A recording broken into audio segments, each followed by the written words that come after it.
My presidency. I am deeply touched by this near full house attendance today, and I'm even more touched that at very short notice, two friends of mine and my senior colleagues, in spite of work pressures, have ensured their presence here. One is Bikash Ranjan Bhattacharya, who's always been a leftist, appeared quite often against me, but has been a thorough gentleman. He, I firmly believe, along with the leftist ideals, is really the conscience keeper of our nation. We need the left. Abhishek Manu Singhvi, he's known me from 1983 while he was doing his PhD and I was an undergrad at Cambridge. I remember the lovely parties we used to have because he was the senior citizen among students. We've been in touch all through each other's career, and we've always backed each other and looked out for each other. In spite of his busy schedule, he's here today, and I'm deeply touched. And I'm told there's been a kind of vicarious passing on as well, because it's because of him that we have Dinesh Trivedi, who just pointed out that therefore I am responsible for having both of them here. I'm also grateful to Dr. Sen for coming along and filling in really at the last moment, though I'm sure he will be better, if not as good as Professor Saugata Rai. And last but not the least, my doctor, Kunal Sarkar. He's ensured that I'm here today after having performed a bypass surgery on me about 15 years ago when I was in pretty dire straits. So it's familiar territory, excellent minds, and I don't really want to hold back the proceedings in any manner. I want to let it start. But I just want to put in a two-penny bit without really encroaching on the subject of discussion today. And this is something about the club. Though the club was founded by the British, though the club is one of the oldest clubs in India, in fact, arguably the oldest social club in India, it's also in the premises where Macaulay resided. He's responsible for the Indian Penal Code and the famous Macaulay Minute, which stultified the growth of local education. The club today has moved on. It is a platform for freedom of expression. We encourage views from every kind of ideology and civilized discussion. And that's always been the hallmark of this club. Apart from that, we have a magnificent membership profile, a tolerant profile, a profile which is willing to listen to the right, the left, and the center and debate about it. And if I may just encroach a bit upon Kunal's moderation, the topic was chosen after much debate amongst a group we termed the panel discussion group. Kunal was adamant on this topic, I wasn't. But now that, the topic is there, I just want to indicate two thoughts, and I'm sure that will be picked up with two lawyers being there in the panel discussion. We have a constitution which has a federal structure, but described by many as an asymmetrical federal structure. We talk about local government. We have the Panchayat Act, we believe in self-governance, but the constitution is heavily loaded in favor of the center. Now, this is the constitutional framework. Now, where do statistics and empirical data take us? Has Bengal been better governed when it has a political party in power which is not in power at the center? Now, I hope we traverse these areas, and knowing both my legal friends, I'm quite sure we will, because both are constitutional experts. So I think I need to end here before I bore all of you, and welcome all the panelists who will be introduced by Saurajesh Mukherjee and of course Kunal. Have a great evening. Thank you very much for being here.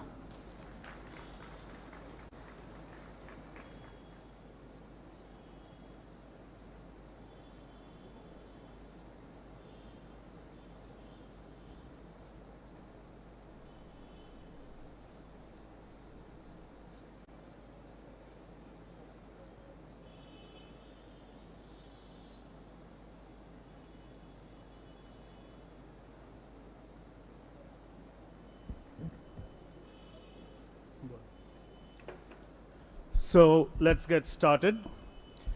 I will be calling the panelists, a glittering panel, as President has told you. I'll be calling them out one by one. They will receive a small token of our appreciation from our senior member, Mrs. Gupta, and also from Mr. Dhruvo Mukherjee, Deputy CEO of The Telegraph. May I first call upon Dr. Abhishek Manu Singhvi.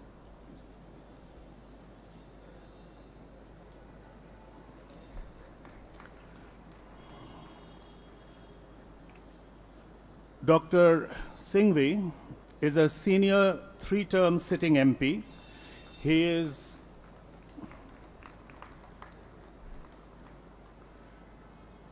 a former chairman of the Parliamentary Standing Committee on Law and Justice.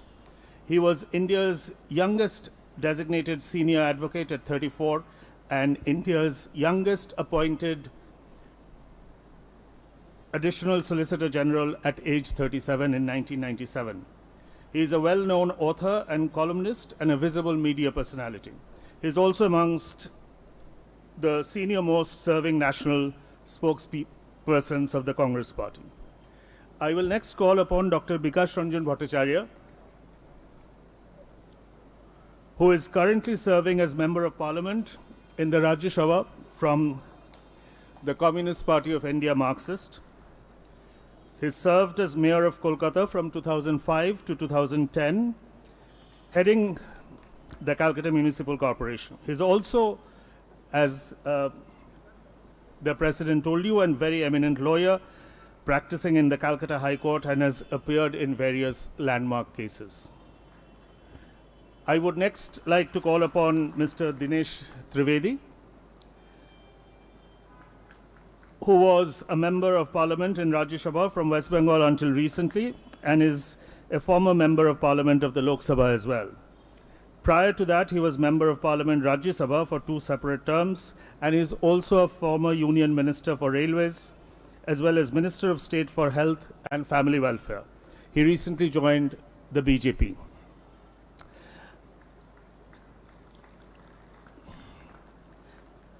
I now call upon Dr. Shantanu Sen, a former councillor in the Calcutta Municipal Corporation, presently also a councillor, and also a Rajya Sabha member from West Bengal representing the Trinamool Congress. And interestingly, he is also the serving president of the Indian Medical Association.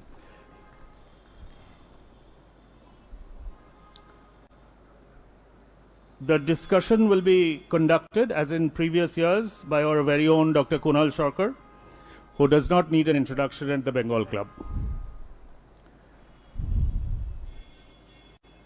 This is the first year that we are live streaming this event on our Facebook page, as well as our YouTube channel. And I'm going to pick a question or two from our members who will be watching on our Facebook page. So please feel free to ask your questions during the panel discussion on the Facebook page.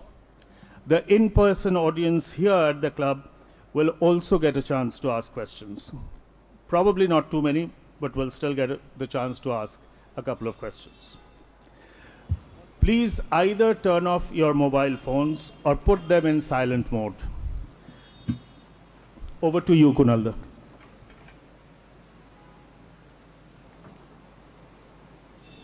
Thank you. Can we test the microphones, please? The ones which will come up here.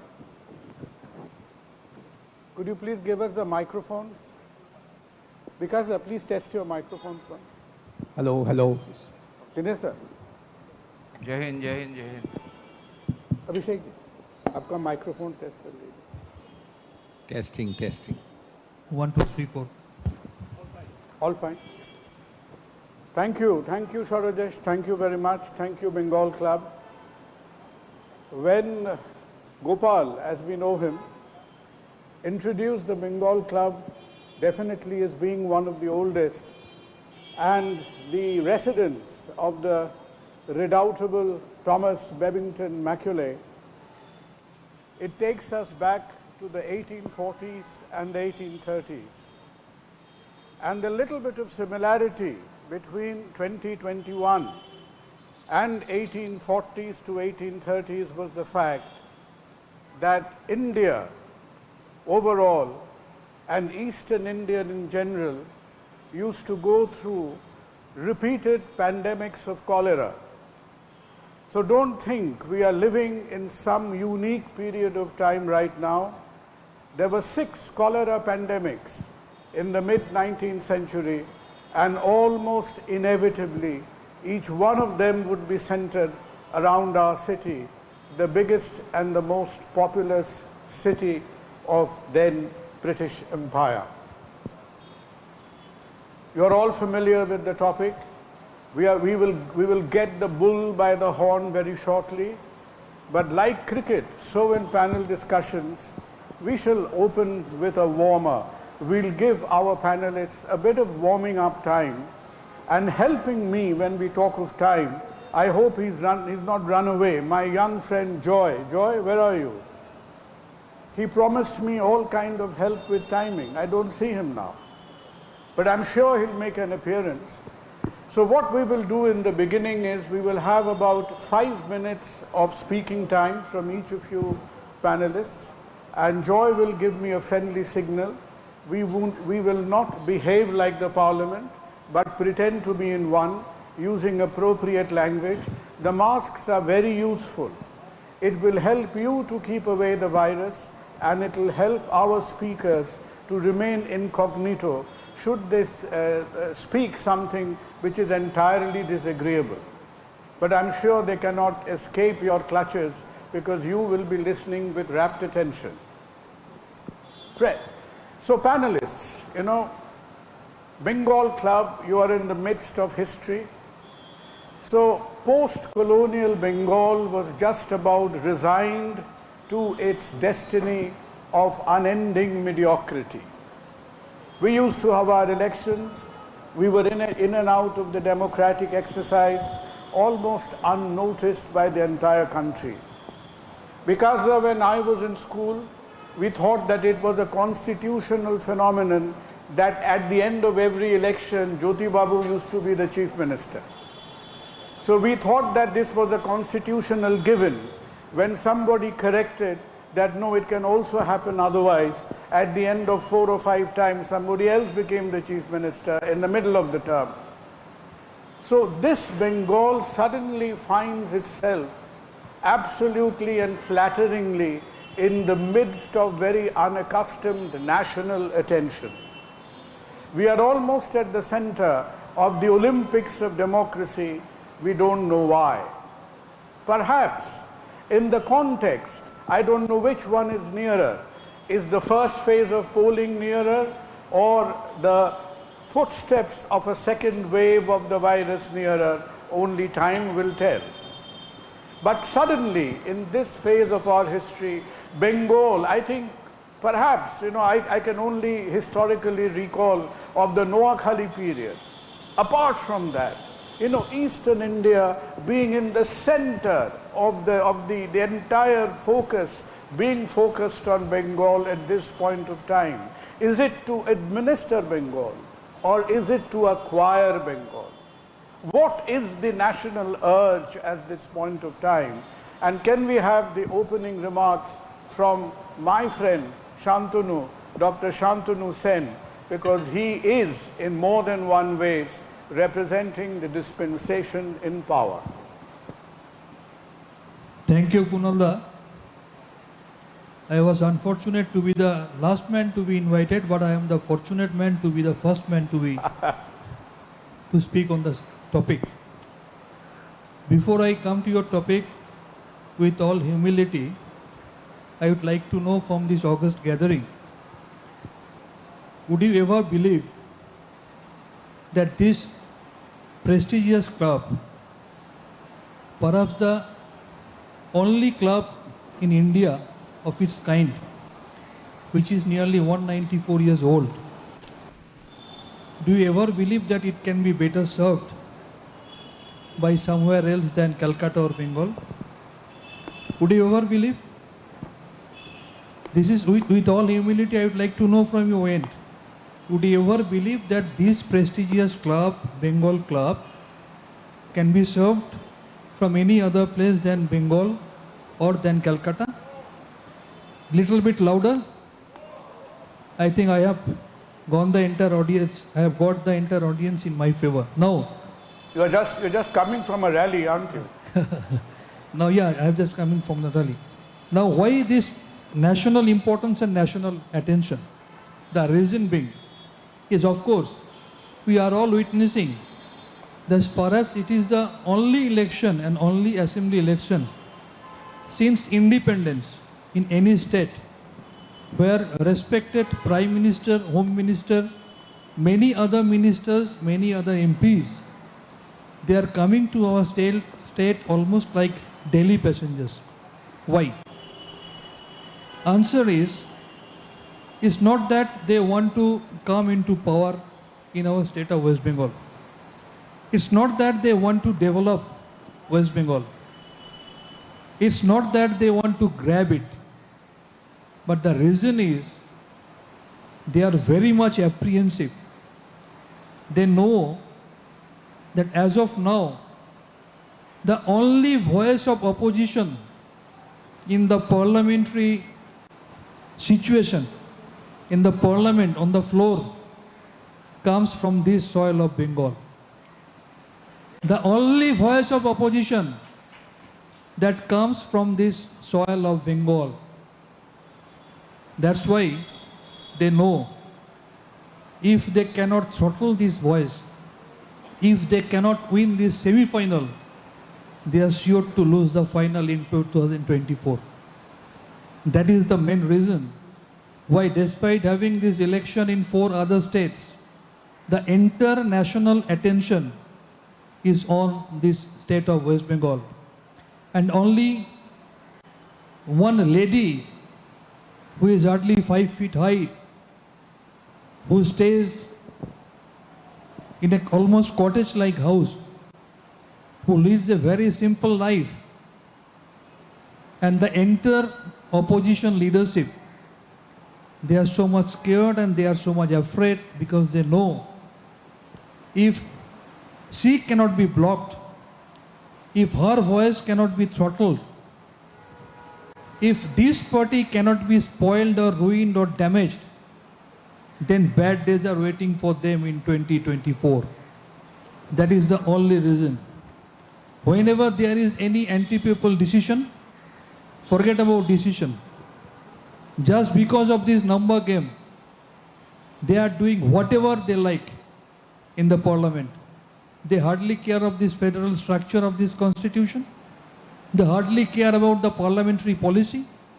They try to bulldoze each and every bill they want to do. Be it anti-people, be it anti-farmer, whatever they like, they just do just because they are having their number.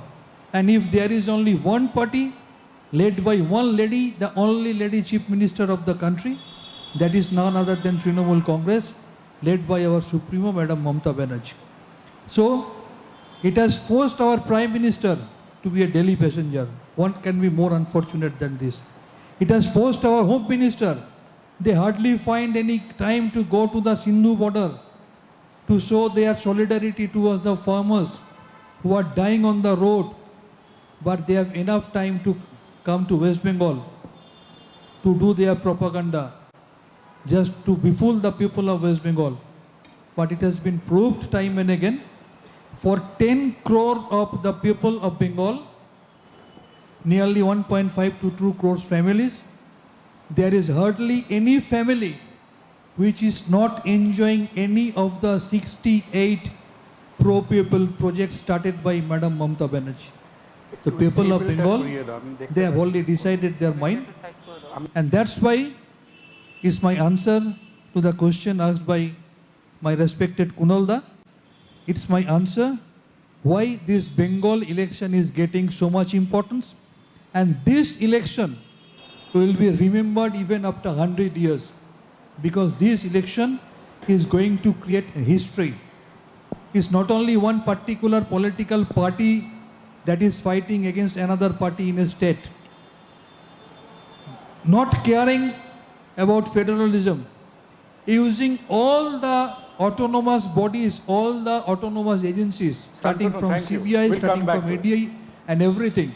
But unfortunately, the result has been decided by the people of Bengal, which will be evident on 2nd May. Thank you very much.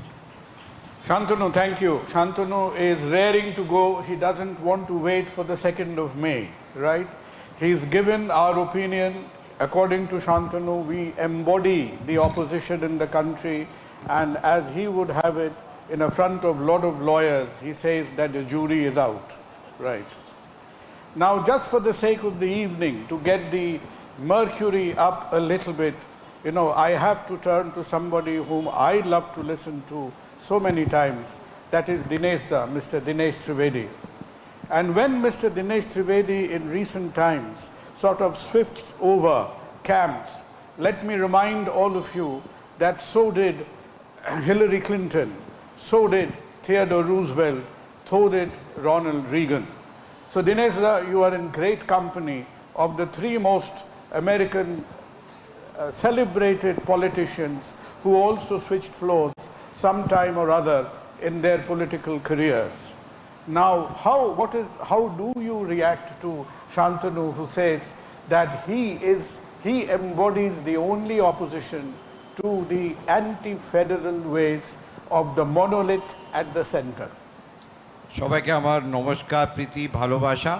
কুনালদা, অনেক অনেক ধন্যবাদ। I am little apprehensive about certain things. I had been the founder of Trinamool Congress, and I know too much. And my Bengali culture restricts me to talk about things which I know too much about. But that's not the topic. There are two issues involved. One is the constitution, which my two friends, they may belong to any party, but they are friends. They would be in a better position. And the other thing, the politics of it. So let me, whatever little I know, I think it took about, and Dr. Singhvi, please correct me if I am wrong, it took about 2 years, 11 months and 17 days to draft the Constitution of India. And they're the best minds in the world, not only in India. And they had looked every aspect of the working, every aspect, right? So I personally have a lot of faith, trust, and I'm sure the members of this club and all known faces would have equally trust in the Constitution of India. If some people do not have trust in the Constitution of India, in the working of Parliament, in the working of judiciary, in the working of agencies that we are very scared of, and rightly so, because two lawyers are here, they will know the law of the hands, like in Hindi said, कि कानून के हाथ लंबे होते हैं, आप तक भी पहुंच जा रहे हैं. So, two aspects of this. Outsider. We only have one Gunda outsider here from Delhi. On a lighter sense, Singhvi Saab, I hope you won't mind. But anybody who's coming, they say they are the outsider and they are the Gundas. I do not know whether we should accept this proposition or not. But by the way, Shantanu, who is our brand ambassador of Bengal? I'm forgetting the name. Anybody remembers who's the brand ambassador of Bengal?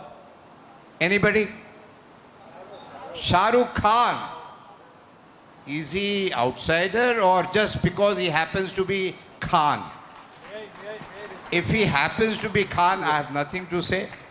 But, and who is the greatest consultant where the entire TMC party has been taken over and they pay the money also. He is also from outside. I think he's from Bihar. So you have sold your soul, Shantanu. Please understand, people of Bengal, they don't like the abuses. When you abuse the Prime Minister of India, that Gundas and all people of why Bengal, no culture will permit you that. Having said that, lastly, I don't even have to labor. I don't have to labor. Pranab Da, a son of the soil, Bhumiputro, he was to be elected as the President of India. And I remember very well because I was in the forefront. I was the one who went on television, I think it was 2012, sometimes in June, that Pranab Babu is not only the son of the soil, but he is the most capable person to go to that office of the President of India. But what did the Chief Minister now did? No way. I will not let Pranab Babu become the President of India. Went to Delhi, had a press conference with Mulayam Singh that I will support Kalam Saab. Fair enough, you have a choice, doesn't matter. But when Kalam Saab said that no, I'm not going to stand, then she said, okay, then I'm going to support Sangma. Are they insider, outsider? Please understand, when you run out of issues, what is the issue? Issue is development of Bengal. Issue is Chakri. Issue is the potential of Bengal. Why should our children who are so capable, why should they be going to Gurgaon? This is the main issue. So when you run out of the issue, this is what you do. Insider, outsider, please understand, we all are proud Indians and that's the way the constitution is here. And I have no doubt about it. All those 294 candidates who have been selected by Bharatiya Janata Party to contest the election, who are they? Are they Gundas? And who was the founder of Bharatiya Janata Party? Just to remind you, it was the great Shyama Prasad Mukherjee, great Shyama Prasad Mukherjee. Sir Ashutosh Mukherjee happens to be the father. And Kunalda is signaling me that you have convinced the audience and I rest my case right here. Thank you very much, audience. Quick, you've got quick half a minute on Shah Rukh Khan, on Prashant Kishore, and you've got about 10 seconds on Sangma. Right, quick. I appreciate that Dinesh Da was a founder member of Trinamool Congress. At the same time, I believe each and every person on this earth should have a minimum sense of gratitude. And with this sense, Dinesh Da should also recognize publicly that Dinesh Da was made Dinesh Da by this Trinamool Congress and Madam Mamata Banerjee. He was made cabinet minister. He was holding the chair of railway ministry. He was holding the chair of MOS Health. Now he is talking about this and that. He is talking about our brand ambassador. Shantanu, When Shah Rukh Khan was made the brand ambassador, then Mamata Banerjee was very good to her. Shantanu will get back to it. Despite being defeated in Lok Sabha, Dinesh Da was awarded with this prize posting of Rajya Sabha member. So minimum this type of sense of gratitude should be there in the mind of each and every people. And so far Prashant Kishore is concerned, Prashant Kishore is a professional political guide. He is not at all a political personality. He is a professional political guide. Previously, he guided Narendra Modi ji.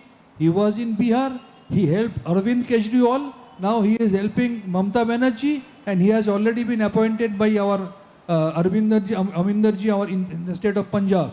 It is nothing to do with politics. Prashant Kishore is just simply a political guide who takes money and guides the political party. Accepted. Accept. No. We'll come back to it. No, we'll come back to it. You see, because when the arguments about loyalty gets very intense, I just have I to say- become afraid, because I think like petrol and diesel, you'll start paying loyalty tax in some other time, because you should not give any concept to permeate, longer than necessary. Abhishek ji, Dinesh Da has introduced, amongst naming a few controversial names, the concept of the Indian Constitution, right? Who better than you to tell us that time and again we are told, like much of the crux of the Indian Constitution was perhaps lifted out of the Wehrmacht Constitution, which was prevailing in the late 1930s and early 1940s. So do you think much of the body, the fabric, the matrix of the Indian Constitution, with the controversy it gets itself up in recent times, is it relevant? Does it need a change? Or we are just doing all right? I'll answer your constitution point immediately, but let me start by saying that the theme for today, will Kolkata be better governed from Delhi or Kolkata, is almost self-answering, in the sense that it requires cooperative federalism of both Delhi and Calcutta or Kolkata to be governed better. But the question is, what is the redefined Delhi we have? The redefined Delhi we have, unfortunately, is a redefined Delhi where, for example, unlike all parties in the 75-year-old history of India, the TMC may ally with small parties, the left may ally with the Congress. The party in Delhi has found new allies for the first time, which are not registered political parties with the Election Commission. There are a series of acronyms called ED, CBI, IT, SFIO. Now what do you do with that redefined Delhi governing you in Kolkata? What do you do with a redefined Delhi which has the BJP headquarters at constitutional designated residences of the governor? What do you do with a redefined Delhi where possibly never in the history, 75-year-old history of India, more money has been spent, more like water, in one single state, in one single election by one single party? What do you do about a new redefined Delhi where fear stalks the land? In the very land where Tagore talked about head held high without fear. Put your hand on your heart and ask yourself, does fear stalk or not? This is an undeclared emergency. Emergency had lots of accountability for Mrs. Gandhi. And I've written a PhD thesis on emergency and I've condemned it. But this is undeclared with far less accountability. So obviously the answer on the political side has to be, this is not cooperative federalism. Number two, the constitutional question, and I have about 2.5, 3 minutes left. It's very interesting, Kenneth Weir, an Australian jurist, called India a quasi-federal. He used the word quasi-federal because it is basically unitary with some apologies to federalism. The fascinating story, and just incidentally, I wrote an essay on this when I was advising the Nepal Constitution framers, which got a prize for an essay by the Indian Institute of Political Administration. The late T.N. Chaturvedi was the chairman then. The fascinating story of quasi-federal Indian Constitution, which means largely unitary, is that over 70 years, we have had accidental, inadvertent federalism of a remarkable kind. We are 10 times more federal in operation today than we were in 1950. And there are many features which are don't have time to talk about, like liberalization. Chief ministers used to need permission to travel abroad for road shows. Now chief ministers need no permission. Today, a state chief minister is 5 times more powerful than a cabinet minister at the center. They have the same rank. Panchayati Raj, municipal decentralization, regional parties, coalitions at regional. This is all a 20-year-old phenomenon which has made the actual working on the ground of the Indian Constitution very, very, very much more federal than our founders, who were the wisest of men, designed it to be, because they were scared about the fissiparous tendencies of a partition right in their backyard. Thirdly, what does the BJP government done about federalism? I happened to appear in the so-called NCT judgment, a very well-considered judgment of the Supreme Court, which laid down the boundaries between the AAP government on the state called NCT and the central government. That's strictly apart from 3 powers with the center. You shall have all powers like a full state. 2 days ago, and my colleagues will bear me out, and Dinesh has just left us recently, a bill is introduced in the Lok Sabha to change, alter and reverse that judgment. Why? To make Delhi merely a state in name. The CBI today wants to prosecute every crime in every state without that state's consent, be it West Bengal, be it other states. All of us as lawyers are doing several cases. Now, this is a distortion of the Constitution. And since my time is limited, let me tell you that Bengali pride, Bengali Asmita is unique. I don't know of any state which has 6 Nobel Prize winners, which has given the national anthem to 2 countries, which has the national song of India as well. Now, there you will not tolerate cultural fascism. You will not tolerate this one-size-fits-all approach of the Delhi party, deciding what you wear, what you eat, how you sleep, how you walk. Cultural fascism is there, one of the issues for you to decide. You know, it's not enough to look like Tagore. Do you really think and act like Tagore? Is your heart in the same place as Tagore? That's the real question. And there I think you have a problem. There are many more issues. I've got some interesting statistics about the arrogance, the infallibility and the invincibility of the BJP seemingly. And I compliment, by the way, one of my dearest friends is Dinesh Trivedi, the right man in the wrong party now. But I compliment the BJP for creating a perception, a seamless web of perception. They're invincible, infallible. In my next round, if he gives me the chance, I'll give you some startling statistics about how successful Modi ji is nationally. And I salute him for that. And how much of a failure he is in state elections. We will, Abhishek ji. But you know, as a stupid person, you know, whose stupidity is uncontested, I find it very, very amusing that every principal party in India, without exception, is very totalitarian by nature. And all these totalitarian outfits in their own way is trying to uphold a democracy. So I think somewhere, you know, this contradiction in terms will have to be resolved. Because right? Let's change the theme a little bit. Whenever I see you, I'm reminded of another. You know, we've talked about 2 bearded gentlemen, one who's there currently and the one who walked the earth a few years before. And the one who walked the earth even before that is now buried in the Highgate Cemetery in London. And that bearded gentleman who's buried in the Highgate Cemetery in London, how would he have reacted to the infusion of religious masala in your current sort of concoction of the right, of the left and the Congress, with an unapologetic polarized entity being hoisted up on the platform? How do you think the man under the soil in Highgate Cemetery is now reacting?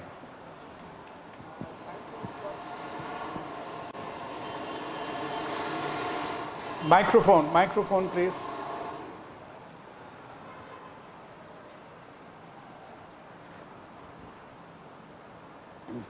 I don't have to take you the streets of London to find out the cemetery where the great man has been buried. Let's straightway come to our Constitution. We have had the great opportunity to acquire this Constitution after a great deal of battle against the British imperialists. And our constitution makes the position very clear. If we go through the constitutional debates, then we will find that all the speakers who spoke there pleaded about the formation of the constitution. There are many shades of thoughts. But ultimately, which was accepted was that we, the people of India, we take this constitution unto ourselves. We give this constitution to ourselves. And what does the constitution speaks of? It doesn't speak of the religion. The preamble is very clear that this would be, the India would be a democratic republic. Ultimate aim would be to achieve social and economic justice. Political justice was given with the right of 1%, one vote, one value. I am not going to deal with that in detail. And the freedom of speech, freedom of thought, a dignity of person. These are the basic foundation of our Indian constitution. If you take that into account, then there is no question of any religion being a part of administration, being a part of governance. Governance is the foundation of all election procedures, and ultimate result is we are choosing the persons who will govern us. And what do we mean by governance? It's now well settled that governance means a well set up, accountable machinery where there will be a responsible accounting, transparency, human rights at every level of government, pluralistic in nature, and freedom of speech and idea. This is the foundation of governance. Today, we are all suffering from these foundational ideas of governance. Religion is personal right. You have every right to go to your place, offer your offerings to your gods whom you believe. But you don't have any authority, being in the public office, to go and offer a particular religious rituals and thereby proclaim that I am a religious man. This is against the constitutional principle. This is destroying the constitution. And this is also taking away the right thought of governance. Today in India, we are really suffering from that. And unfortunately, we have never seen before. The elections are fought in the name of Jai Sri Ram. Elections are fought in the name of giving lands to ISKCON. Elections are fought in the name of going to the temples. We have never seen this. We have seen the leaders in my personal career, and you must have seen the others. The Pandit Jawaharlal Nehru flatly refused to attend any of the religious function while he was the Prime Minister. Because as Prime Minister, he was representing the country, not representing a particular political party. In our present time, we find Prime Ministers representing a particular political party. He doesn't speak of the nation. He doesn't speak of the entire state. He speaks of a particular sect, a particular group. It's very unfortunate. This is very unfortunate. We find the President of India donates for a particular religious purpose and proclaims it. He being the custodian of the Constitution, thereby they are spoiling the entire constitutional ethos. And today, that's why the election campaign is not based on any policies, not based on any principle and ideas, based on personal bickerings. Tui kena korchish, tui kena korachish. This is most unfortunate. We had never seen this sort of bickerings in political election campaign in Bengal ever before. Thank you. Thank you, Vikasa. Thank you. Now, let's grasp the bull by the horn, Dinesha, right? Is Bengal better served from Delhi or Kolkata? Do we really think for India, for Bengal to be another spoonful of sugar in the great Indian solution is absolutely necessary for, as you just said, for the material development of Bengal, for chakri, for jobs, for to get out of this sort of struggling economic mediocrity? We want to hear from you, because I think most of the other voices will tend to be a little bit contrarian. How do you see that? Before that, if you permit me, I just want to touch upon, Yes. this is the attitude that, Shantanu, the days of kings and queens are gone. We are in democracy. So when you say, I have given you the MPship, I have made you the minister, please understand, it's the people at the end of the day make you a MP, MLA, but that is where the difference. I'll just finish. Dinesh, in I'll one- just one minute, interrupt. I'll just finish. You know, do you really think I'll they are just finish. gone, or they are different kings and queens? No, I They- mean, the they rule attitude- about different domains. No, the attitude is the same, but the brand may be different. Right. So now what has happened in reality? I have no problem. I think there are only two parties. One is left, and I have said this many a times, and others is Bharatiya Janata Party, which does not serve a family. You tell me which regional party, or which, with due respect to Sanghvi Saab, they serve the family. Family is only at the top. If the top is not there, the son, the nephew, the whoever, that's not democracy. So having said that, when you say whether Delhi or Calcutta, I think it's a mixed bag. I only tell you one thing, that out of 10 scientists, 4 scientists in NASA are Indians. And out of 4, I won't be surprised 2 are Bengalis. I will not be surprised if 36% of Bengali doctors serve Americans. Question is talent, and why the talent is not free. We keep on talking about Kavi Guru Rabindranath Tagore, where the mind is, without fear and the head is held high. Even in Calcutta, I know personally, even as an MP, I couldn't do a damn thing. Here, the mind is full of fear and the head is in the gutter. You could not. We can't. No, I did not. I don't want to give those examples here, but there has to be some kind of a thing that what am I doing?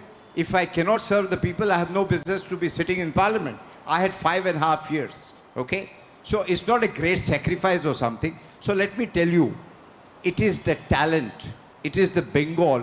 Why investors are not coming? Can I just ask you, are you referring to the railway budget incident? What No, you tried to railway do? budget, I told you that. I was just going to say that I've got many papers in front of me, but I have decided not to read because my experience of reading was not very pleasant. Last thing I read was the railway budget. No, Kunalda, it is a combination. I don't think so. It is the British Raj that, oh, you are being ruled by London. It's not that. It is a federal structure and there are a lot of schemes. If the Kisan is going to get 6,000, you say, no, I'm not going to give it to them. Who suffers at the end of the day? At the end of the day, is the poor Kisan who suffers. Similarly, the health and all those things. You people are very intelligent. I don't have to repeat that. I can only tell you one thing, that we need to get the potential of Bengal back. We have to have no fear in mind and the head has to be held very high. I have always tried to do that. That's why I was the foul guy. I couldn't care less, Shantanu. I just couldn't care less. Build up enough courage. It's the country first. Then you can serve the family and you can serve anybody you want to serve. But for me, it has always been the country first. I'll give you one example, that why are we in politics? I'll give you one example, that during UPA 1, Lakshmi Mittal, when Buddha Babu was in power, and Lakshmi Mittal called me, being in St. Xavier's, he said, what do I do? Who do I meet? I said, the most powerful person you should meet is Mr. Karat, because they were supporting. He said, I don't know.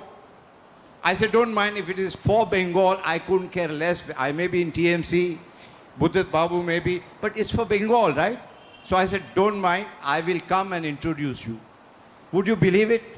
I, as a member of parliament, took Lakshmi Mittal to your central office in Delhi, introduced him so that some investment could come to Bengal. I was not petty, that why should I do that? I didn't even bother that what will, now they call Supremo and all, I don't use the words, what will they do? If it is for Bengal, if it's for India, don't do this, get out of this pettiness. I personally feel enough of politics. I would have loved Kunalda maybe one day, and I have a blueprint here as to what is needed in Bengal. How do we attract industries? Bengal could be hub of innovations, microprocessors. There are so many things. Tourism. Bengal could be really, if you say Sone ki Chidiya, Shonar Bangla we say, But if you want to convert that into Sone Ki Chidiya, it is Bengal's brains. And that is what we are heading. Let's get out of our petty politics. And let's really serve Bengal if we really love Bengal. Dinesh, Thank you. thanks. We'll come back to you. And hang on to that blueprint, you know. It may still yet be handy. Right, hang on to it. Don't lose those papers. Abhishek ji, talking about Dinesh Da, you know, he unambiguously introduced a theme about loyalties to families, to subsect. And Congress, I think, you know, we have the G7, the G8, the G20. The Congress is now struggling with what is called the G43. I'm not sure whether you are one of the 43 or not, because, so, you know, Congress has got itself, you know, for the grand old lady of Indian politics, it has got itself into the situation of being the perpetual bridesmaid but never the bride. So how do you see, will some of the fault lay at the door of the Congress that we have allowed this bandwagon to move as far as it has done? Well, I don't think the Congress is the topic or the family is the topic of this, but certainly you asked the question. So I must tell you that yes, we have had electoral reverses. Of course, only a few years ago, we had back-to-back 10-year governments at the center and 17 states, at which time Congress seemed to be the rising invincible star. So these are political cycles which have to be kept in mind to keep your balance. The ancestry and the dynastic arguments have to be, I mean, I know they are very appealing and they have been built into a very big issue by the BJP, successfully partly, in a psychological sense. But of course, at the base, if you apply logic, people who get elected again and again, I think an elected person's dynastic umbilical cord must end after at least one election or two elections. Incidentally, BJP's old favorite friends, the longest, most reliable so-called allies, no more allies, but the longest and most reliable, were the Badals and the Shiv Senas. At that time, the BJP never thought of dynasty. So these are selective. But True. let me come back to two or three things. There is no doubt that Mr. Modi has a different set of appeal, and I think we must be serious about this discussion at the national level. I don't think even there he is in any sense infallible or invincible, but certainly he has mastered that technique. But contrary to popular belief, I want to just tell you how successful this whole perceptional image which the BJP has created. And yet perceptions are false, that's why they are called perceptions. As they say, all fizz and no pop. Or in the context of a club, all foam and no beer. Mr. Modi, after 2019 elections win, thumping win in the Lok Sabha, there were, amongst many other elections I'm ignoring, 5 major elections where the BJP suffered a vote share decline of relative terms 29.2%. In Maharashtra, in Haryana, in Jharkhand, in Delhi, in Bihar. Huge decline. I have all the figures, I'm not going to bore you with it. To give one example, in Haryana, it got 58.2% in Lok Sabha. In those very assembly constituencies, it subsequently got 36.7%, a decline of 21.5 absolute. A 21.5 absolute is equal to 36.9 relative. And I've done this maths for all the 5 states. From 2014 to 19, Mr. Modi was at his non-anti-incumbency peak in 2014. He suffered major declines in every state assembly election thereafter. And you have the Madhya Pradeshes, the Chhattisgarhs, the Karnataks, the Rajasthan, the Jharkhand.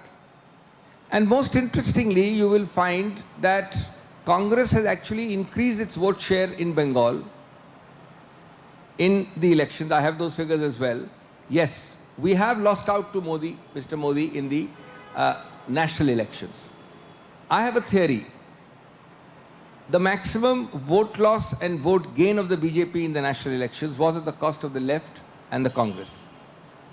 I have the figures for that. I don't want to take your time. According to me, the campaigns of both parties, in and without alliance, individually, are going great guns. And in the assembly, the graph of the vote share of both the parties, the left and the Congress, has been very different. If we win back that vote share, it will be largely at the expense of the BJP. So that's another fact which should be of some worry to the BJP. And therefore, this perception about invincibility and infallibility is to some extent like a post-dated check on a crashing bank as far as assembly elections are concerned. I don't say that about national elections. You know, in 2019, there were 381 seats. If you translate the Lok Sabha 2019 elections into assembly segments, 381 of those seats went to the polls. In the Lok Sabha elections, they went to the polls for Vidhan Sabha after the 2019 elections.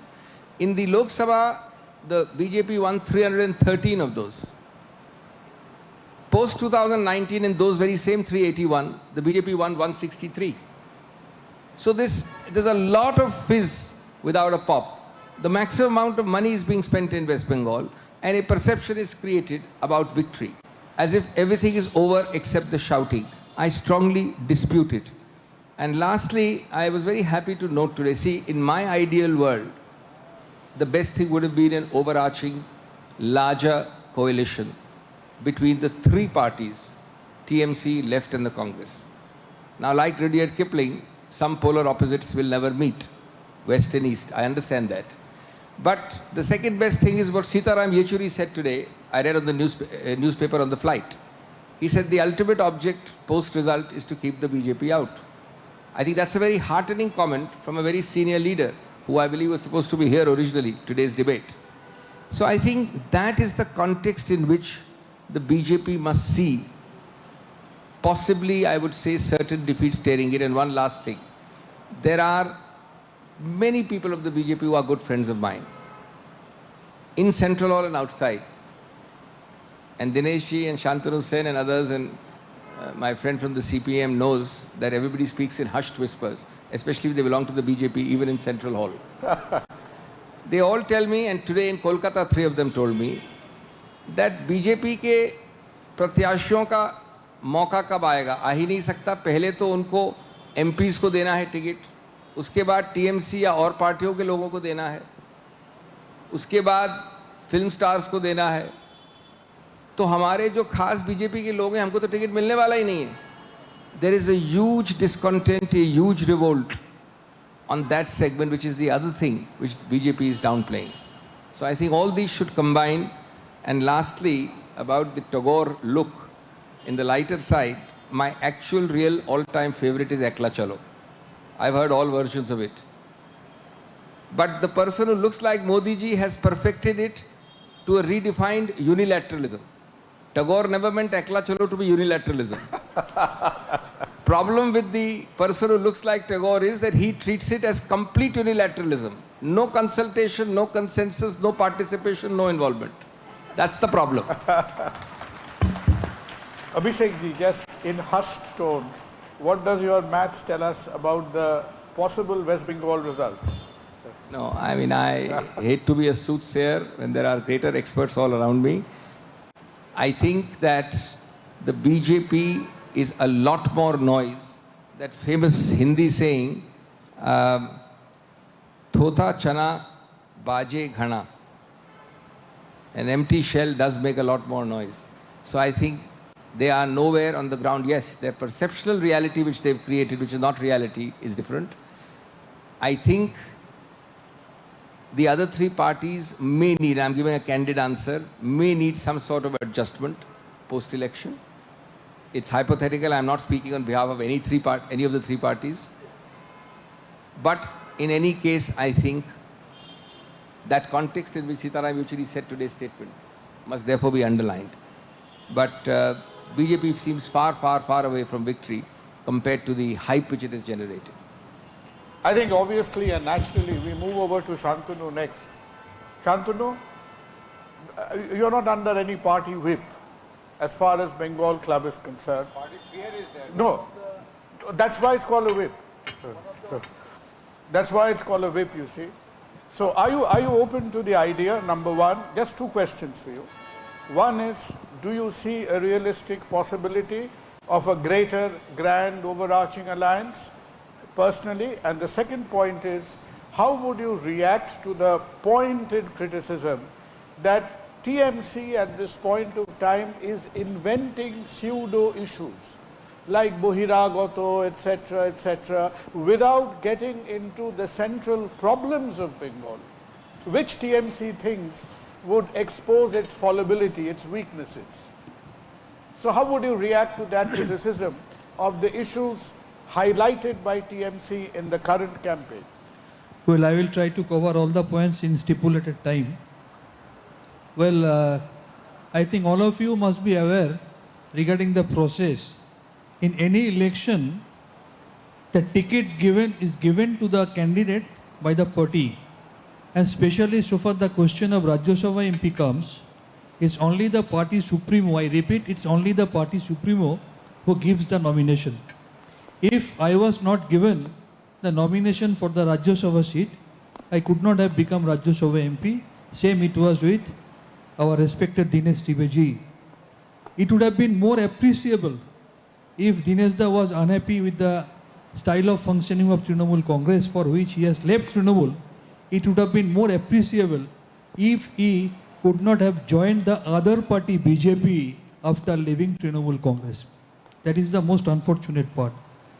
My respected Dinesh Da was talking about culture of Bengal. Now he is standing by the side of that party which is vandalizing the statue of Vidyasagar, whose leaders do not know where Kaviguru Rabindranath Tagore was born, whose leaders do not know where from Chaitanya Mahaprabhu came, whose leaders do not know the name of the relatives of Kaviguru Rabindranath Tagore. This is for the first time since independence in the Indian politics that people are witnessing this type of divisive politics. You must have heard by this time, each and every time the BJP leaders, they are talking about appeasement politics. Now you tell me... Shantanu, two issues.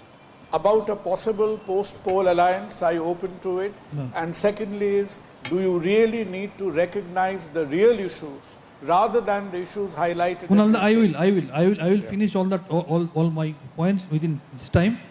Well, you just tell me, if West Bengal happens to be one of the 3 states in West Bengal where minority population is significant, and the Chief Minister, if she desires to develop the state as a whole, automatically the minorities are also getting developed. So what's wrong in it? I repeat, West Bengal is only one of the first 3-4 states in the country. If you go by the demographic structure, you will see that minority population is more here. And I am developing the interstate as well. They are talking about double engine Sarkar. What does it mean? It is absolutely against the essence of the federal structure of the nation. And if you talk about double engine Sarkar, just go and see what is happening in Tripura. All the government jobs have been stopped. Everything has been privatized. Just go and see what is happening there. Just go and see what is happening in Assam. How many persons are there in the detention camp? Here only in our state of West Bengal, Madam has said, till I am here, not a single person will be sent to the detention camp. I am giving my vote, I am making my Prime Minister, and Prime Minister after coming over here, he is saying that you have to prove that you are a citizen of India, otherwise you will be sent outside this country. What the hell is going on? He is talking about scientists, and his party is not giving a simple respect to the Nobel laureate like Amartya Sen or Vijay Benayak Chaudhary. You tell me, this time of anti-federal activities has never been witnessed by the people of Bengal. We are not getting GST compensation. We have given more than 1 lakh crore estimate that has been spent for this COVID pandemic and for this Amphan national disaster. Nothing has been given, only 1,000 crore, that is sufficient. And he is talking about development. Each and every sector in West Bengal has been developed by this present government. And I must tell you one thing. Once upon a time, Abhishek Manu Singhvi's party was having more than 400 seats in parliament. So nothing is permanent in life. And in the last parliament election, that 400 become only 44. Now Dinesh Das party is having 303. it is hardly a matter of time when the last three will go away, it might come down to only 3-0. And my final words will be, for all this, the slogan of the people of Bengal is that Bengal wants only the daughter of West Bengal. Thank you. You did not answer the possibility of a post-poll larger alliance. See, if you go back down memory lane, we were having alliance with Congress in 2011 when we came into the power after defeating the 34 years left regime. We own 184 seats alone, the magic figure being 148, right? In 2016, there was a 4-quadrant fight. Each of us fought separately and we won 211 seats. Now I am sure because of this tremendous development that has been done in last 2 decades by last 1 decade by Madam Mamata Banerjee, and this type of hatred politics and divisive politics that is being played by Bharatiya Janata Party, question doesn't arise of any post-poll alliance. Trinamool Congress is going to be the single largest party, crossing the magic figure, much ahead of the magic figure, and once again they will be here to serve the common people of West Bengal. Thank you. Shantanu, those of you who want to take him on his word and place a bet this evening, you can do so after the panel discussion is over. What the wager is going to be is entirely your decision. Because 34 years of governance of the state, now you are reinventing yourself, reinventing the youth, and reinventing few other things as well. Do you really believe that if there is a kind of sort of monochromatic governance of India, both from the center and in the state, it somehow goes against the grain of the state? As a rationalist, do you like to believe that? See, fundamentally, I would again repeat that India is a union of states. India is not unity of states. If we really sacrifice this divergence, then we'll be sacrificing the Indian polity and Indian culture. Can I just ask you one more, just a rejoinder? Is the cultural identity antagonistic to the national identity? You see, Indian cultural identity, in fact, was influenced in the fag end of 19th century by the Bengali Renaissance movement. Therefore, the Indian culture today, in my humble understanding, is the culture which was professed and practiced by Rabindranath Tagore, followed by Netaji Subhash Chandra Bose, and which was keenly followed by Mahatma Gandhi.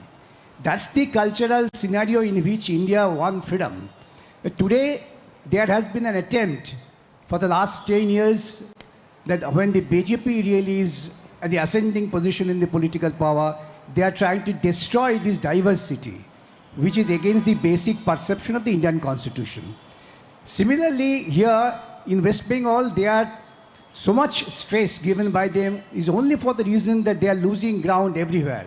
After this Kisan movement, which I have had personally witnessed, the people are tremendously against the BJP. They are, in fact, the BJP MLAs in Punjab, they have surrendered their membership.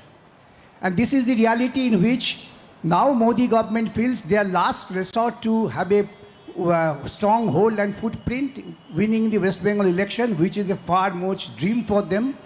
They can't win the election in West Bengal. I can very well confidently say this, though I am not a soothsayer, because the ground reality is people are now in favor of unity of the people. They don't want to see the country divided. Think of Mr. Trump. The slogan, ultimate slogan, Mr. Trump was that he's trying to divide the country and the people have thrown him out. Here also, there's a perception that the BJP government is trying to divide the country, and we want to check it. In doing so, the present generation of younger people, they are strongly united in favor of the left and secular forces. We call it secular forces. Which party is not a consideration. And this secular forces combination will definitely fulfill the purpose of maintaining the secular fabric of the country, and Bengal would again show the way for the rest of the country in future. That's my whole perception of the present election. Then why Abbas Siddiqui? Abbas Siddiqui is definitely a secular person. One individual having a particular religion perception doesn't make him non-secular till he brings religion into politics. Abbas Siddiqui did not mingle politics with religion. His very clear stand is he is nominating people from different sectors. Have you noticed it? ISF has nominated people has. from Brahmin community, He has.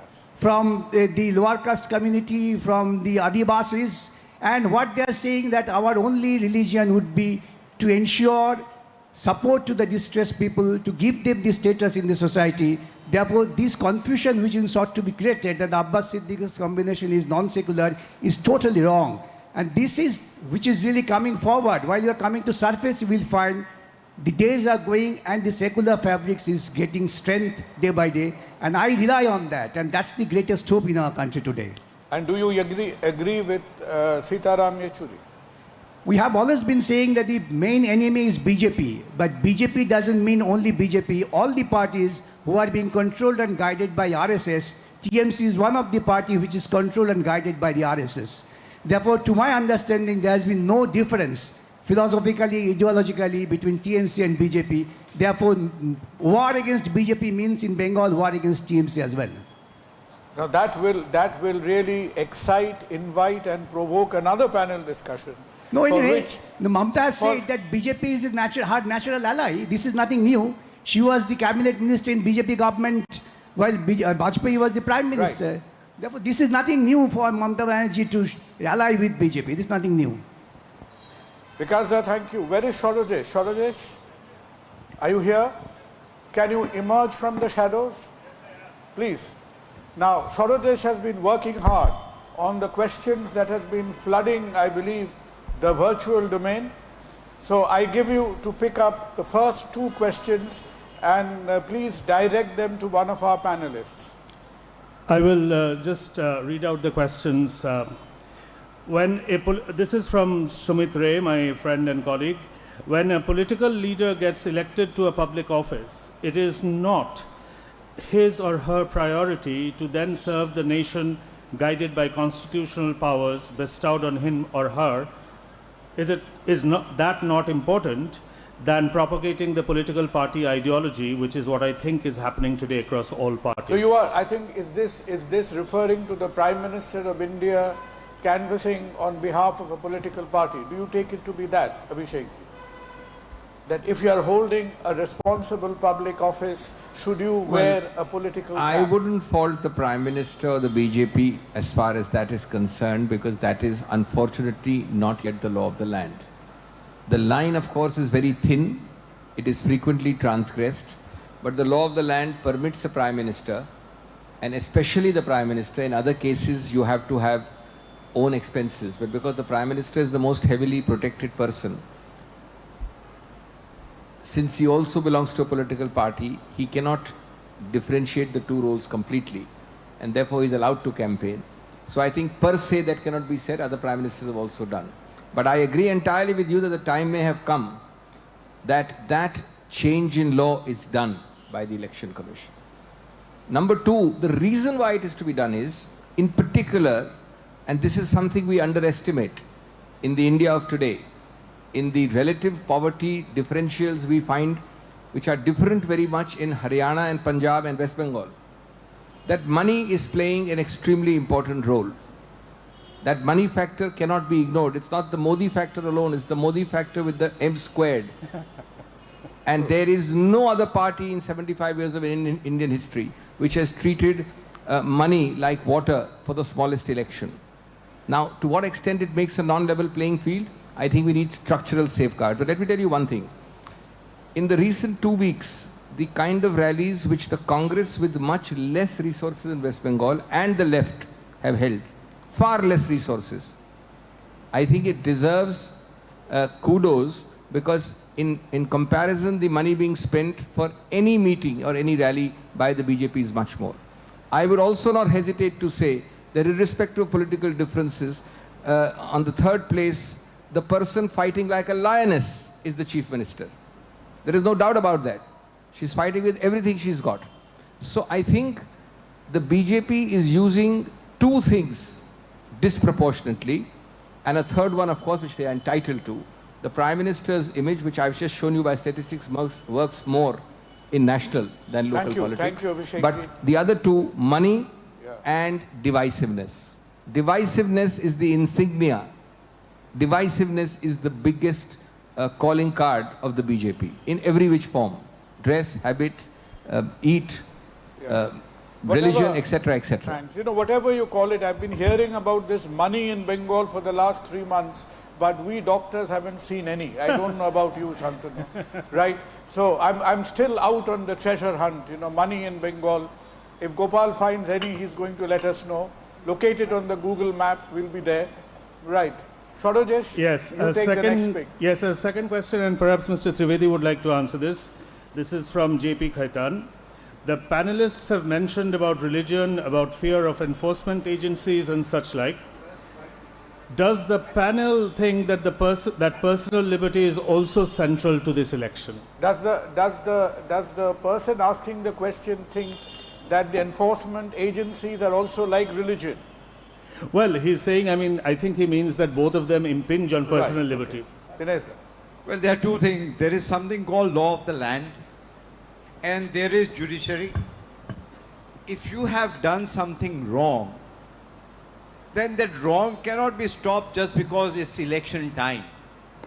Law cannot be stopped. It is 24/7. That doesn't give you a immunity that election time you can murder people, you can loot. All these things have been happening. And honestly, ask anybody on the streets of Calcutta or Bengal. Biggest issue is corruption. And because of corruption, no investment. I don't want to dwell upon that. And having said that, why are we so much hesitant about Hindu? For me, Hindu is like physics, chemistry, maths. It's all pervading and is applicable to all. You prove that you're not a Hindu, or I can't prove that I'm a Hindu. That's the most liberal. So if you are going to a Shahi Imam, and I have no problem with that, and you are touching the feet of Shahi Imam and saying that give a fatwa to vote for me, that's secularism. But if Gandhiji said, Raghupati Raghav Raja Ram, that is communal.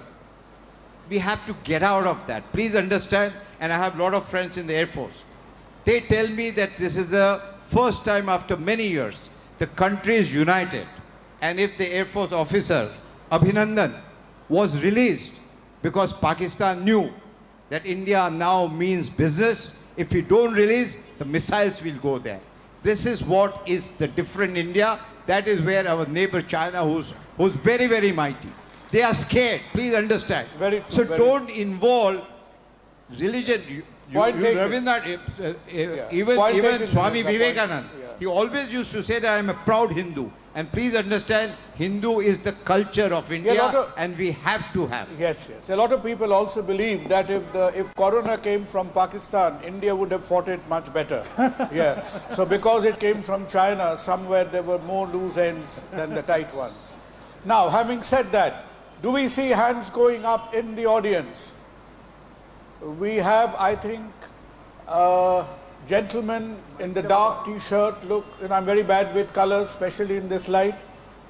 Can an athletic carrier of the microphone reach him in lightning speed time? Please wait for the mic. Oh, that is Orindam, if I'm not mistaken. Yes, Arindam Sheel. That is Orindam. Thank you, Kunalda. I'm sorry that you couldn't. Anyway, I represent a fraternity who's found an alternative business or profession He's a very for the noted time being. filmmaker of Kolkata. And that makes me confused. In packs and hordes, they are running over to become politicians, and I doubt what politicians would be doing at their places. Having said that, I stand confused. I stand confused as much as all members of this audience today out here. So you mean to say you are one of the fewest film stars who haven't made up their mind No. yet? I only have decided that I understand my cinema much better than anything else. Right. And I leave politics to the erudite politicians. So what do you think is the script right now of a horror movie It's or a murder mystery? What's happening it's, right now? It's horror indeed, Kunalda. Right. To So- take it very seriously, it's horror indeed. It's horror in the minds Let me- of the let people me- of Bengal, and that's exactly what I want. Let me take a reaction from Vikas. I'll come to Bikasda.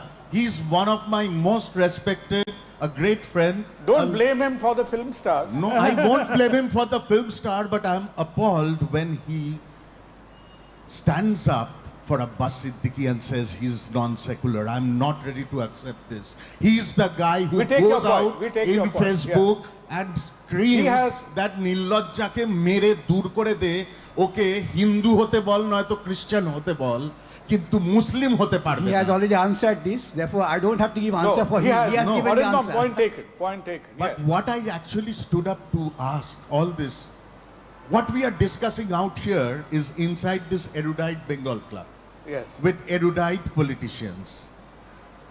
The scenario outside is completely different. Out there on the street corners, out there on the streets of the city and the state, there's blood flowing and there's absolute degradation of our culture. And That that's is a- where we that are is a hurt. point taken. I want this to be discussed. That is the point That taken. the way the language of communication in this election process, we are actually caught up between two powers. There's no development because of the infight of state and center. Excuse Well, you me. can't- What will the real We get it. We get the point, Yeah, Arindam. thank Thank you. He's made a very strong point about Abbas. The point has been perhaps answered. The second point is about the tonality and the content. The election campaign is happening this year. I think some new dictionaries of Bengali slang are being written, right? Because the current slang dictionaries are falling short. So, Shantanu, what do you think? That why are we delving down to these depths? Why is this happening? So far the question of Abbas Siddiqui is concerned, all of you are aware by this time that, to be very truthful to ourselves, it's nothing wrong but the game plan of BJP. We had election in Bihar just few months back, and we have seen the role of Mr. Veshi. They are there to divide the vote of a particular section. Otherwise, the son of Lalu Prasad Yadav would have become chief minister by now. The same thing is being played here. Just answer one of my questions, or rather only one question. This Abbas Siddiqui's party was formed hardly few months back. In the last brigade called by Vikas Das party, they have spent crores and crores of rupees. Just answer me, a newborn party, how could they gather crores of rupees within a span of few months if it is not funded by some major party? This makes clear to all Shantanu, of us. it's an important point. So that is why I'm saying doctors should also form a party, you know. Otherwise, we'll continue to remain poor. What Doctors about are the- always dedicated to the mankind. No, what about the second question? How do you The react answer to the second question is, see, people of Bengal are always politically concerned. If you go to any state during the election or on the very day of election, you will hardly find any person being that much concerned about the ongoing election. You will hardly find that much of wall writing, flags, banners and everything. But people of Bengal, they are very much politically concerned.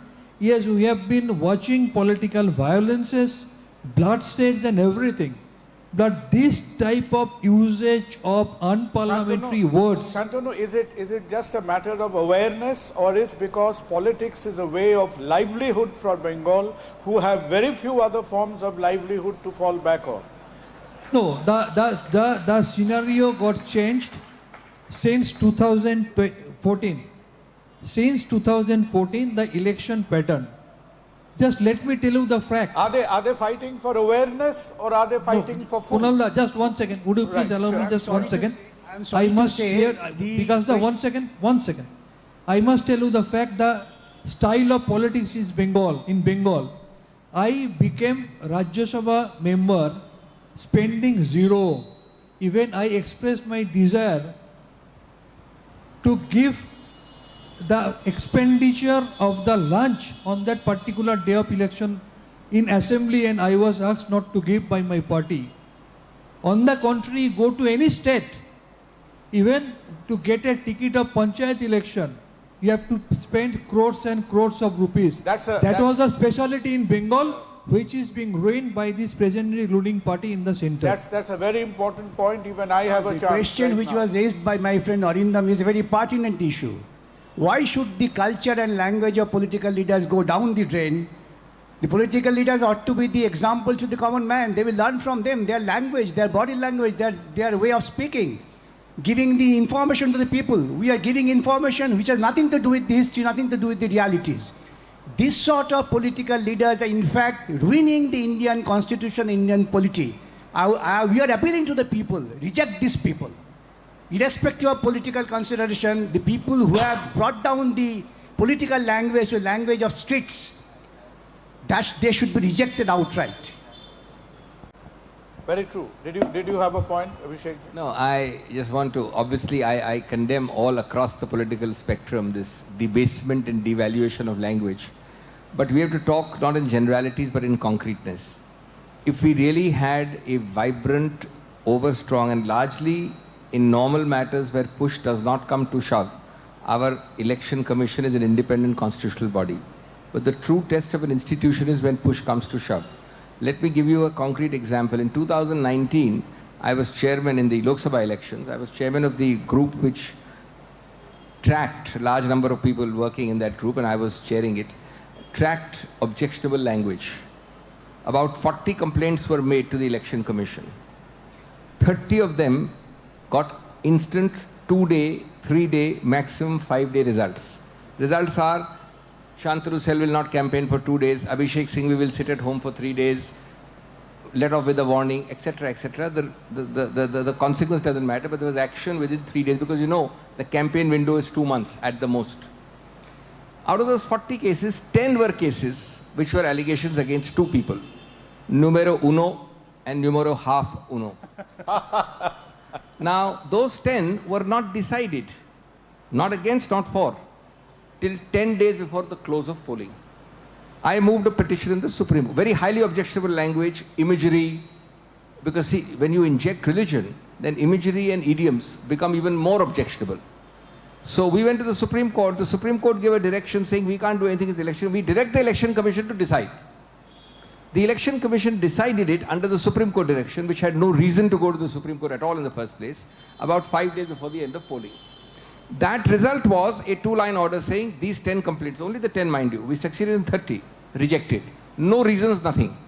Now there's a fantastic postscript to this. Month after the elections, we found by an RTI that reasons were existing on file by one dissenting election commissioner. There was a 2-1 decision, reasons were not given at all. But the third guy who dissented gave reasons. His name began with an L. He has 1.5 years left and would have been the Chief Election Commissioner of India. 4 months after the elections, IT and ED cases were started against him. And today, he has had a compromise and is sitting with a sinecure as the Asian Development Bank. He would have been a Chief Election Commissioner. I don't think there is any equation of equivalence between a CEC and an Asian Development Bank job. But if the Election Commission is allowed to function fearlessly, because the consequence is the Election Commission says, thou shalt not campaign for 1 week. If the politician is scared of that because the whole window is 1.5 months, he will not do it. It's as simple as that. But that doesn't happen where push comes to shove. Yes, Abhishek, some critics would tell us that India now operates on 2 very popular principles. One is called sedition and the other is called sedation, right? As far as your national institute is concerned, and rumors have it that even the judiciary is not free of sedatives these days. But that you know much better than I do. We have time for one more question. Can I just... Please, one more. Lady, yes, at the right. A running microphone. Could you... I identified Arindam. Madam, could you please identify yourself? It would be lovely. Good evening. My name is Anupa. So, 2 things that Dinesh sir Question said. To Dinesh sir. So 2 things he said that I agree with. One, principally, which is the fact that this outsider-insider fear is something that impedes federalism and the democratic ethos. And the other is logically, which is the fact that the term Hindustan and Hindu is something that does not have religious connotations. But sir, the reason why we're having this discussion today is because the connotation of that has changed, right? Because we have someone at the center who is selling this cultural identity as a contingent on this term. Could you ask So your your- question, please? Yeah. Yeah, sorry. So, The I'm saying that. Right. question should be briefer than the speech. Then it helps. Yeah. Right, sir. So, when you have this happening in the nation and this cultural identity being sold as one that makes you principally Indian, then don't you think this outsider fear is something So that is? you mean say the BJP is overselling Right. the religious Which cultural is why identity? this Would you outsider own fear up to is that? justified and probably I think should in be upheld. democracy you have to leave it to the people. It's of the people, by the people, for the people. And enough has been done. I mean, I was, if we look inside, so Dr. Singhvi, you will also appreciate, I have also been part of that for so many years Congress was ruling with so many seats. Why did you not strengthen the institutions? If today we are blaming all these institutions, we also have to blame ourselves that we did not strengthen the institutions. Now, as far as the young girl, your question is concerned, I have answered. Leave it to the perception of the people. And the people of this country needs that enough is enough. We are very proud of our culture, and that is what is going to stand absolutely in bad times, which has stood us in bad times also. And India is a country which is absolutely liberal. There is no question about it. I don't question who is going to prepare food for me. Answer me one question. In Kashmir, where the majority is the minority, right? Religion-wise. Why can never have a Hindu chief minister? Why not? Answer me that. Why not? As far as India is concerned, we are very comfortable with whoever be the chief of army, chief of air force, president of India. We have no problem. Hindus have no problem. But why this kind of psychology that when we have a Muslim You rule? made your point. Yeah, so now on the last point, which is not related to the question, you see, Santanu, when we talk about Trinamool Congress, they say we are proud that we are number one as far as 100-day work is concerned. Now, there's nothing to be proud. That shows there is no employment. We are going to give this free, that free, everything free. There is no dan and dakshina. A human being wants to earn their living and wants to have dignity in life. Nobody likes a free stuff. Right. I would like to remind you that in last 45 years, India is having now the highest unemployment rate. On the contrary, during the COVID, in Bengal, 40% employment increased. This is my answer to my Dinesh Da. Right. Now, some lucky person is going to be the last question. There was 1 crore questioner job in loss during the last COVID pandemic. interjector for this evening. Let's have the question from the very back. I'll give you a chance. I've changed my mind. You'll have one more from the back. So, second last question, one more, because we are getting perilously hungry. Thanks. Good evening. My name is Vishwajit. My question is to the topic which you talked about, that whether Bengal is better served from Delhi or Calcutta. I think it should have been cooperative federalism. I'm very sorry to hear that we wear the badge of opposition for 50 years and that we are known as the main opposition. My question to Mr. Bhattacharya... So you want a double-engine government? No, it's not that, sir, I will not coin it as a double engine or a single engine. No, I don't mean to say you are in Chittaranjan locomotive, but that is what is being called this day and age. Because no, I have not put my question. Oh, that wasn't the question. No, sir. Oh dear. I am not with Chittaranjan. I am not with DLW. Right. My question to Mr. Singhvi and Mr. Bhattacharya, because quick one, sir. Because is Bengal always a bad opposition in the central government? You have been partners now. Or is it always the center is against us? Sir, you started off by saying for 50 years, we saw people thinking... We get your point. We get your point. Well, see, we are governed under the Constitution of India. I have said it, I repeat it. This is a union of states. And the Constitution empowers the center with much more power, by which the center has definite responsibility.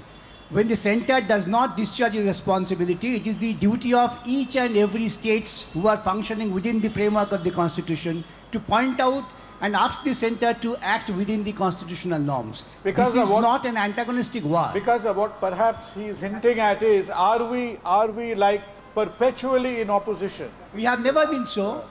There were the same government at the center and Bengal for a long period. Dr. B.C. Roy was the chief minister and Pandit Jawaharlal Nehru was the prime minister.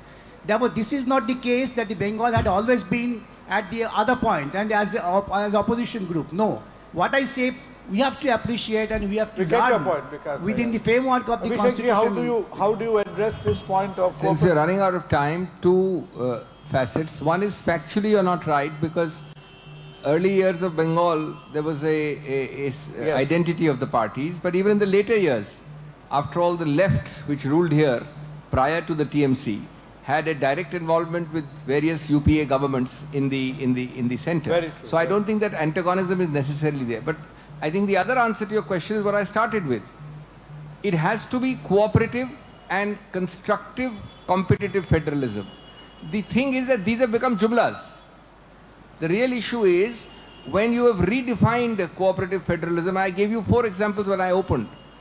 Your allies are 4 investigative agencies. That can hardly be federalism. Your your treatment is stepmotherly. You are forever incrementally encroaching on jurisdiction. You see the number of cases as lawyers we do in the Supreme Court, where the CBI wants to enter every state, in particular West Bengal, on excess jurisdiction claims. So these are the 4 or 5 things, and you'll see the way Delhi is being treated. There's a bill pending to nullify a judgment, as I said, and Delhi already has 3 major truncated powers. So this is paying less than lip service to federalism. So it doesn't depend, as Alexander Pope said, for forms of government, let fools contend. Whatever is best governed is best. It depends on how you operate federalism. The Constitution never wrote everything. It depended on the wisdom of our operators. And that wisdom is the point I made in my opening, is sadly not been there, in particular from 2014.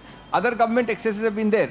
But this government in the center from 2014 has blown to smithereens the real concept of federalism, which is genuine But tell cooperation. me, if there are some good federal scheme, Dr. Singhvi, why would a state not accept it? Why not? No, If there are it's not some about good schemes. I mean, federalism is much more, Dineshi, than doling out money. You Yeah, know, we will- fortunately, You explain to me, I think that's if there is a long Kisan debate. scheme, Yeah. That's why a- would you not accept it? Why not? Because Kishak Bandhu scheme is much better than this one. We'll get to it it. cuts both ways. It's Yeah. difficult to answer. There's been a scheme in Delhi just yesterday, which has been hacked on similarly opposite ground. There are schemes. No, we'll here. get to it. You know, That's rumor the has other it. issue. Once the government takes other states into confidence, whether center and the state government, there is no conflict. The question is whether the center is taking states into confidence while executing the schemes. That's Yeah, the fundamental like the farm laws was not the most natural set of laws to come out in the middle of a Sorry to pandemic. interrupt you, Kunalji. It's a very important example. Yeah. According to me, and I'm speaking as a lawyer, if anybody, none of you need to be a lawyer, you pick up the Constitution, every entry on agriculture, don't believe me, every entry on agriculture is in list 2. Yeah. Agricultural marketing, agriculture, blah, blah, blah. Every related ancillary entry. List 2, which means exclusive state competence. Right. There is one clause in the other list which says interstate agricultural trade. Absolutely. It is using that one single clause that Mr. Modi's government rammed through these 3 with less than 1 day. 3 laws which are now today contentious are purely a direct assault on federalism, no consultation, using interstate trade. Absolutely. And do you know one last sentence? I'm sorry to take your time. Mr. Vajpayee was the one who made model laws in the center. And then he did a very beautiful thing. That's the difference between the old BJP and the new BJP. But the Congress He had the gave that same model- agricultural law with Right, Sharad I'll Pawar. come back to it. I think He gave that model law at which the center drafted to each state to adopt as it is or with modifications. That's Yeah. true federalism. Punalda- It was Vajpayee ji who made the law and gave No, it I to each state. think One we second. will. Kunalda, we are having 2 advocates and we 2 are doctors sitting over Yes. here. All of us have seen how dedicatedly you worked during the COVID pandemic. You just answered my question. as a doctor, we appreciate that COVID is a multi-peak system disease. The scenario of COVID was not same in each and every state. But did they respect the federal structure of this constitution? They are telling openly no state can take their own decision regarding lockdown. They are just bulldozing their decision even during a pandemic, which was here because of this reluctant attitude of this present government. They were in a mood to have this, to welcome Donald Trump. They are in a mood to grab the power in Madhya Pradesh. Shantanu, And this is the second time Trump is being mentioned this evening. yeah, But do remember, he got more votes than Obama ever did. He got more votes than the same Bill thing is going Clinton to be ever did. repeated in So 2024. Trump, yeah, so Trump is not, and you're absolutely right. You know, I got into a lot of trouble by what I said in another debate in a club not too far away from here. I don't want to risk either my life or limb again. Sir, you are the last questioner this evening. Microphone, please. There it is, in front of you. I will start with one observation and then ask the question. Observation will be short.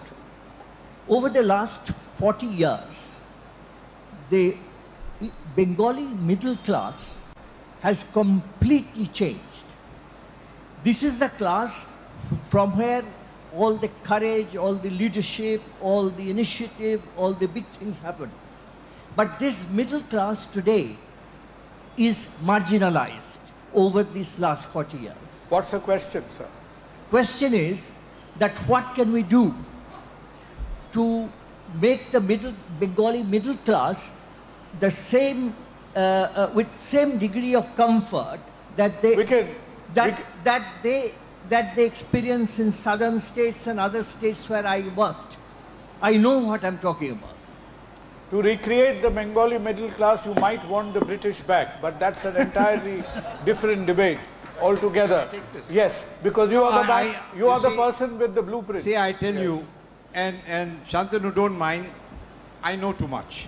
And the fact is, You have the said middle it twice class, so the far. middle class Bhodro Lok class, every class is a Bhodro Lok, but there's too much of fear. कि ঝামেলাতে আমরা পড়তে চাই না।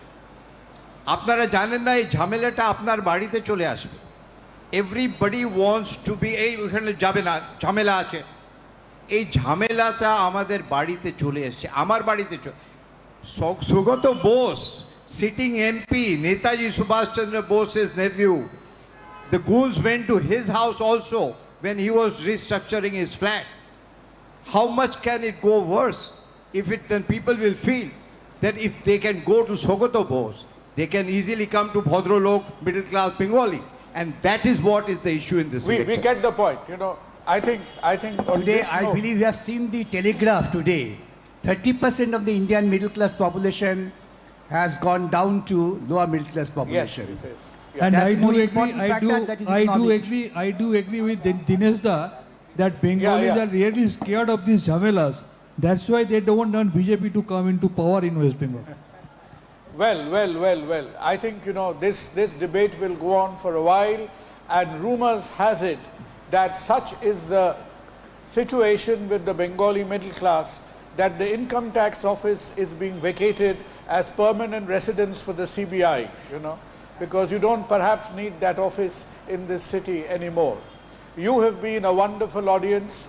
It's my heartfelt thanks to all the panelists, to Shorojesh, two people who've been sort of a part of the audience through the digital domain, through the virtual media.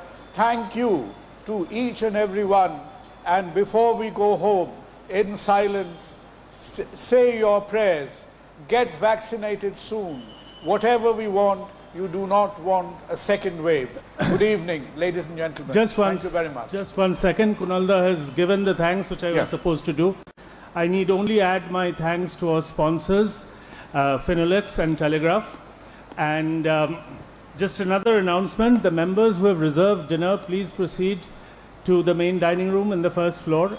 And invitees to the President's reception for panelists, please proceed to room 300 on the second floor. Complimentary snacks are being served in the Nagaraj bar. Good night.